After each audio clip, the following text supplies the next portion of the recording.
a la particularité de mettre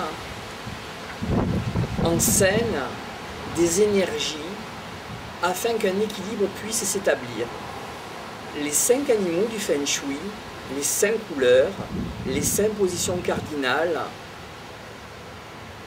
nous incitent à pouvoir peut-être mieux vivre.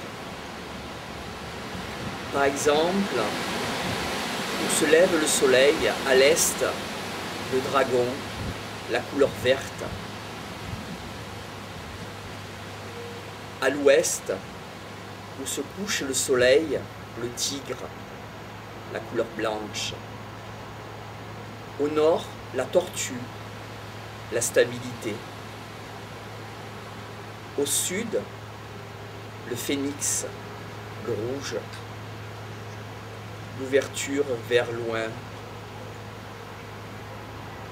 Et au centre, le serpent, la couleur jaune, l'être humain. Dans le Feng Shui, les 4 animaux sont là pour protéger l'être humain, le serpent, la couleur jaune. Par rapport à la couleur jaune, on peut établir une relation directe avec le Reiki, où le plexus solaire de couleur jaune irradie et s'irise jusque dans la projection du sourire intérieur à un sourire extérieur par l'intermédiaire des mains pour l'imposition. Je pense honnêtement qu'il existe une relation entre le Feng Shui et le Reiki.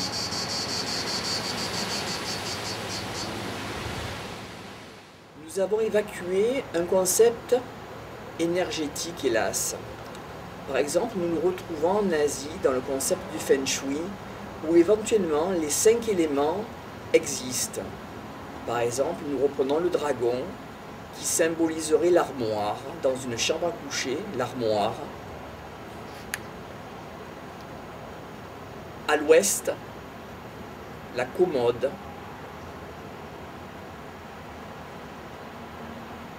Au nord, le lit. Le lit touchant presque le mur pour la stabilité, la tête au nord. Et au sud, les pieds, le phénix, avec une ouverture loin devant soi. Ou peut-être une fenêtre ayant une ouverture vers l'infini. Et l'être humain, bien entendu, le centre, se mouvant tel un serpent, en mouvement, en dynamisme, en action, en évolution psychologique, mentale, voire spirituelle, pour un meilleur mieux-être et un meilleur mieux-vivre. Le concept architectural occidental crée et détruit, hélas. Par exemple, nous détruisons une église, nous rebâtissons une autre église ou nous bâtissons une bâtisse dessus. Bon, je prends le concept de l'église, c'est plus flagrant. Par exemple, le temps druidique, la période ligure,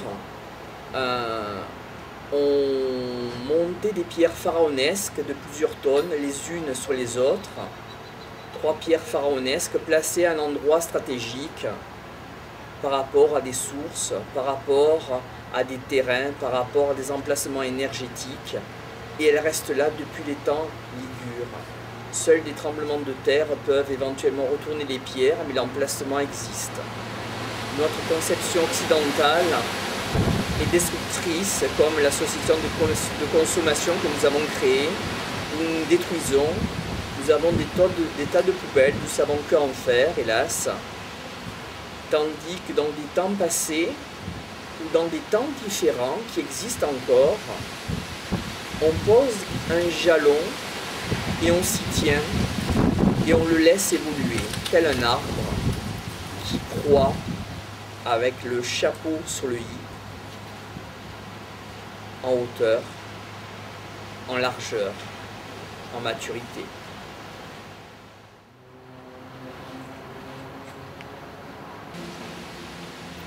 Et bien voilà, nous étions à Salon de Provence, à la campagne, voilà, avec les cigales, le 3 août 2005, voilà, avec Marco.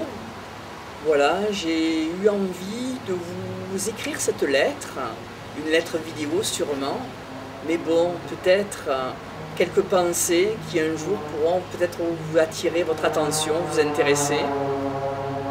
Voilà, c'est simple, c'est un moment convivial, c'est un moment simple, un moment sympathique, une réflexion peut-être que moi-même, j'ai eu peut-être plus de plaisir peut-être que vous à écouter un jour, à mettre en place, à créer, à faire que l'improvisation devienne incarnation et devienne pensée et devienne structure de pensée pour ma personne et peut-être pour vous.